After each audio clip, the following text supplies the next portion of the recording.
Assalamualaikum warahmatullahi wabarakatuh. Bismillah, alhamdulillah, wassalatu wassalamu ala ashrafil anbiya'i wal mursalin Sayyidina Muhammadin wa ala alihi wa sahbihi ajmain, amma ba'du. Puji serta syukur marilah kita panjatkan kepada Allah yang Maha Ghafur, yang telah memberikan kita nikmat iman, nikmat Islam, nikmat ihsan, nikmat jasmani maupun nikmat rohani. Tak lupa sholat bersertakan salam, marilah kita curah limpahkan kepada pembela kebenaran, pembasmi kebatilan, yakni baginda Nabi besar Muhammad Sallallahu Alaihi Wasallam. Dan tak lupa kepada para sahabatnya, kepada para tabi'in, tabi'in, hingga sampai kepada kita selaku umatnya.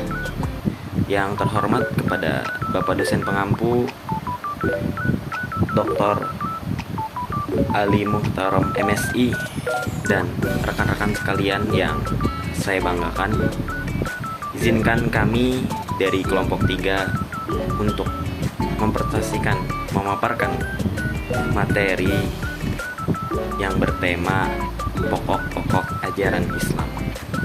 Yang terhormat kepada dosen pengampu Bapak Dr. Ali Muhtaram MSI dan rekan-rekan sekalian yang kami banggakan, izinkan kelompok kami memperkenalkan diri. Saya Muhammad Fahmi dengan NIM 2412501. Selanjutnya rekan saya Saudari Sri Purwaningsih dengan NIM 2412502 dan Saudari Nur Aisyah dengan NIM 2412518.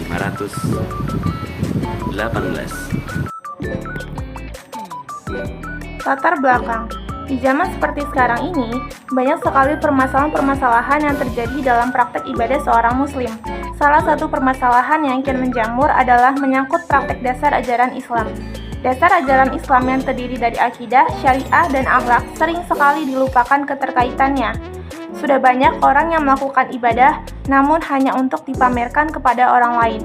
Padahal itu sangat bertentangan dengan ajaran Islam, yang dimana apabila seseorang ingin beribadah, maka niatkanlah ibadah itu untuk mendapat ridho dari Allah Subhanahu wa Ta'ala. Itulah yang menjadikan suatu perbuatan yang seharusnya mendapat ganjaran pahala, tapi malah menjadi suatu kesia-siaan karena tidak dilakukan semata-mata karena Allah. Melihat tersebut, untuk mengingat dan menegaskan kembali komposisi dasar dari ajaran agama Islam, yaitu akidah, akhlak, dan syariah. Selanjutnya ada akidah. Dasar Islam, akidah ialah iman atau kepercayaan. Sumber yang asal ialah Al-Quran. Iman ialah segi teoritis yang dituntut pertama-tama dan terdahulu dari segala sesuatu untuk dipercaya dengan suatu keimanan yang tidak boleh dicampuri oleh keraguan-raguan. Tegaknya aktivitas keislaman dalam hidup dan kehidupan seseorang itulah yang dapat menerangkan bahwa orang itu memiliki akidah atau menunjukkan kualitas iman yang ia miliki. Karena iman itu bersegi teoritis dan ideal yang hanya dapat diketahui dengan bukti lahiriah dalam hidup dan kehidupan sehari-hari. Manusia hidup atas dasar kepercayaan. Tinggi rendahnya nilai kepercayaan memberikan corak kepada kehidupan, atau dengan kata lain, tinggi rendahnya nilai kehidupan manusia tergantung kepada kepercayaan yang dimilikinya. Sebab itulah kehidupan pertama dalam Islam dimulai dengan iman. Pengertian akidah. Akidah berasal dari kata akoda, yakidu, akdan, yang berarti simpul, ikatan, dan perjanjian yang kokoh dan kuat. Setelah terbentuk akidatan atau akidah, berarti kepercayaan atau keyakinan. Kaitannya antara akidah dengan akidatan adalah bahwa keyakinan itu tersimpul dan tertambat dengan kokoh yang dalam hati bersifat mengikat dan mengandung perjanjian. Dikemukakan pula oleh Abu Bakar Al-Jazari dalam kitab Aqidah Al-Mu'min yang dinukil oleh tim Depak RI, Pendidikan Agama Islam 2102 bahwa akidah adalah sejumlah kebenaran yang dapat diterima secara mudah oleh manusia berdasarkan akal wahyu yang didengar dan fitrah. Kebenaran itu dipatrikan dalam hati dan ditolak segala sesuatu yang bertentangan dengan kebenaran itu. Dikemukakan pula oleh Abu Bakar Al-Jazari dalam kitab Aqidatan Al-Mu'min yang dinukilkan oleh tim Depak RI Pendidikan Agama Islam 2102 bahwa akidah adalah sejumlah kebenaran yang dapat diterima secara mudah oleh manusia berdasarkan akal wahyu yang didengar dan fitrah. Kebenaran itu dipatrikan dalam hati dan ditolak segala sesuatu yang bertentangan dengan kebenaran itu. Dari dua pengertian tersebut, ada beberapa hal yang harus diperhatikan dalam memahami akidah secara tepat dan jelas. Yang pertama, setiap manusia memiliki fitrah untuk mengakui kebenaran dengan potensi yang dimilikinya. Indera, akal digunakan untuk memahami dan mengerti kebenaran, sedangkan wahyu menjadi pedoman untuk membentuk mana yang baik dan mana yang buruk. Selanjutnya ada keyakinan itu harus kuat, harus bulat dan penuh, tidak berbaur dengan kesamaran dan keraguan. Oleh karena itu, untuk sampai kepada keyakinan, manusia harus memiliki ilmu sehingga ia dapat menerima kebenaran dengan sepenuh hati setelah mengetahui dalil-dalil Allah Subhanahu wa Ta'ala. Selanjutnya ada akidah harus mampu mendatangkan ketentraman jiwa kepada orang yang meyakinkannya. Untuk itu diperlukan adanya keselarasan antara keyakinan lahiriah dan batiniah. Pertentangan antara kedua hal tersebut akan melahirkan kemunafikan, keraguan. Oleh karena itu, untuk sampai kepada keyakinan, manusia harus memiliki ilmu sehingga ia dapat menerima kebenaran dengan sepenuh hati setelah mengetahui dalil dari Allah Subhanahu wa Ta'ala berfirman. Di antara manusia ada yang mengatakan, kami beriman kepada Allah dan hari kemudian, padahal mereka itu sesungguhnya bukan orang-orang yang beriman. Quran Surat Al-Baqarah ayat 8. Selanjutnya ada, apabila seseorang telah meyakinkan suatu kebenaran, maka konsekuensinya ia harus sanggup membuang jauh-jauh segala hal yang bertentangan dengan kebenaran yang diyakininya. Akidah Islamiyah berisikan ajaran tentang apa saja yang harus dipercayai, diyakini, dan diimani oleh setiap orang Islam. Karena agama Islam bersumber kepada kepercayaan dan keimanan kepada Tuhan, maka akidah merupakan sistem kepercayaan yang mengikat manusia kepada keislaman. Segala sesuatu yang hanya bisa kita ketahui melalui sam'i, yakni dalil naqli, berupa aturan dan sunnah seperti alam barzah, akhirat. Yang selanjutnya ada kedudukan akidah dalam Islam. Akidah merupakan akar bagi setiap perbuatan manusia. Apabila akar pohon perbuatan manusia itu kokoh, maka pohon perbuatan manusia itu akan berubah dan tahan dari berbagai tiupan angin, cobaan. Sebaliknya, apabila akar pohon perbuatan manusia itu lemah, maka buah perbuatan manusia itu akan tidak bermakna dan mudah condong, bahkan bisa roboh dengan tiupan godaan angin sekalipun. Akidah juga bisa diibaratkan bagaikan suatu bangunan, pondasi dari sebuah bangunan yang harus kokoh dan kuat agar bangunan tidak condong apabila roboh. Sedangkan ajaran Islam seperti ibadah dan akhlak adalah sesuatu yang dibangun di atasnya dari pondasi tersebut. Bahkan untuk sekedar menahan atau menanggung beban atapnya saja, bangunan tersebut akan runtuh. Bahwa Allah lah yang Maha Esa, tiada Tuhan selain Allah, dan wajib bagi setiap umat muslim. Yang kedua, iman kepada para malaikat.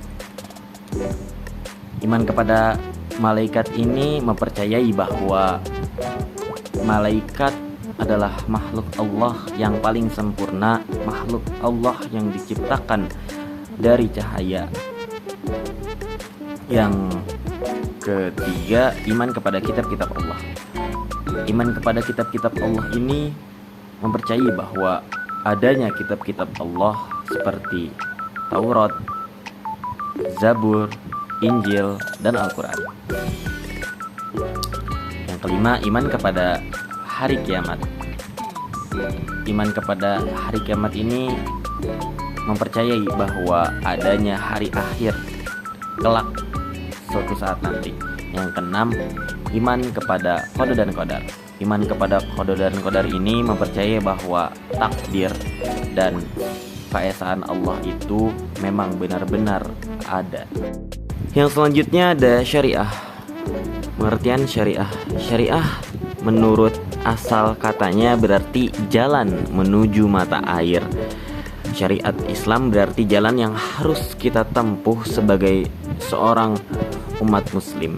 Sedangkan menurut istilah, syariah berarti aturan atau undang-undang yang diturunkan oleh Allah Subhanahu wa taala untuk mengatur hubungan manusia dengan alam semesta.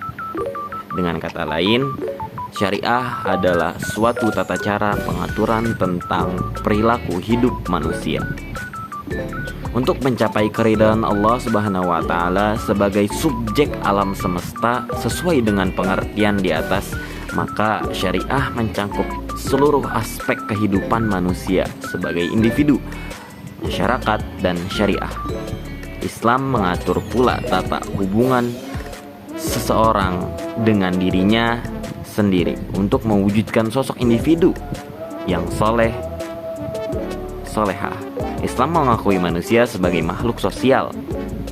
Oleh karena itu, kesolehan sosial merupakan bentuk hubungan yang harmonis antara individu dengan lingkungan sosial sehingga dapat dilahirkan bentuk karakter masyarakat yang saling memberikan perhatian dan kepedulian satu sama lain.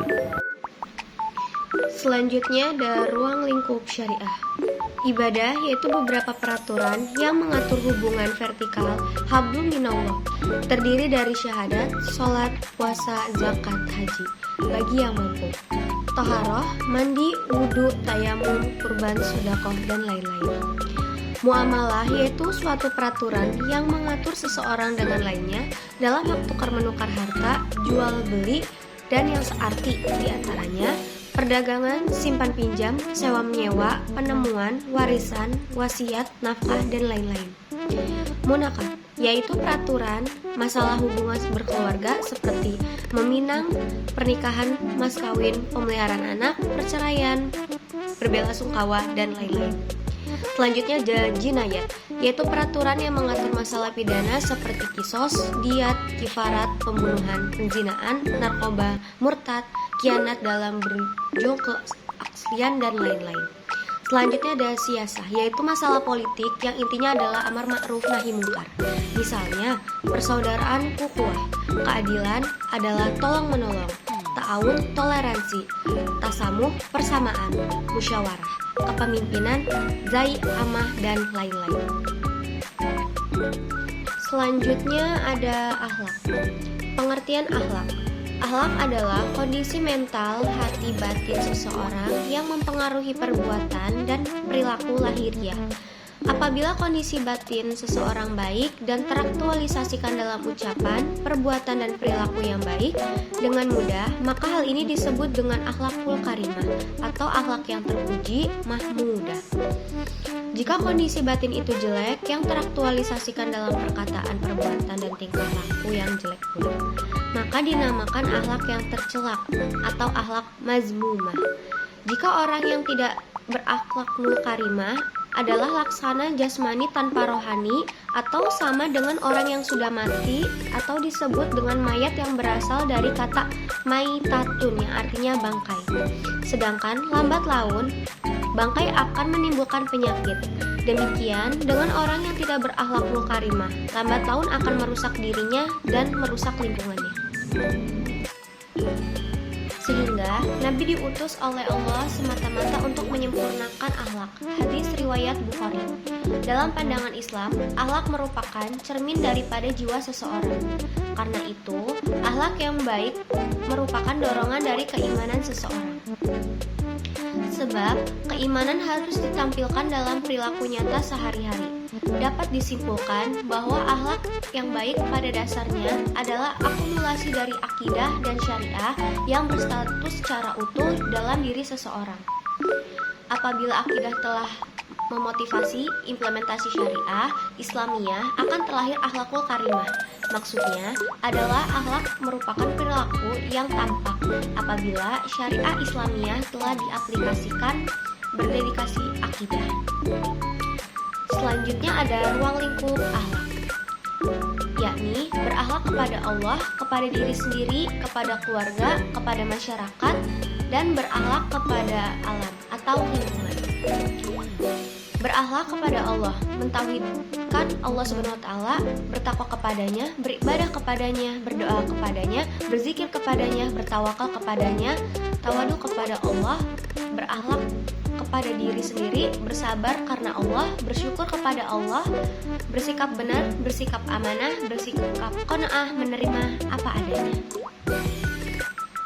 Berakhlak kepada keluarga, berbakti kepada orang tua, terhadap saudara, mendidik dan membina keluarga, pendidikan akhlak di lingkungan keluarga.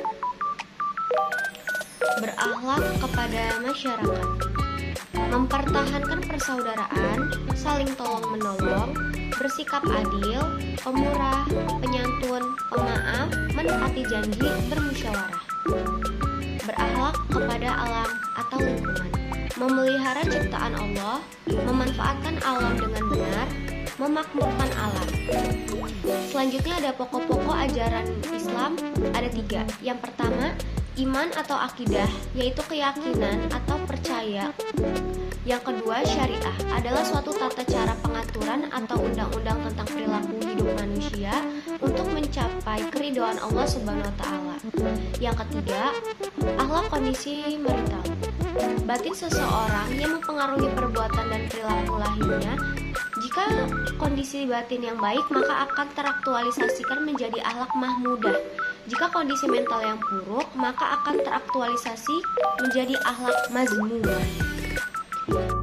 Yang terakhir ada kesimpulan.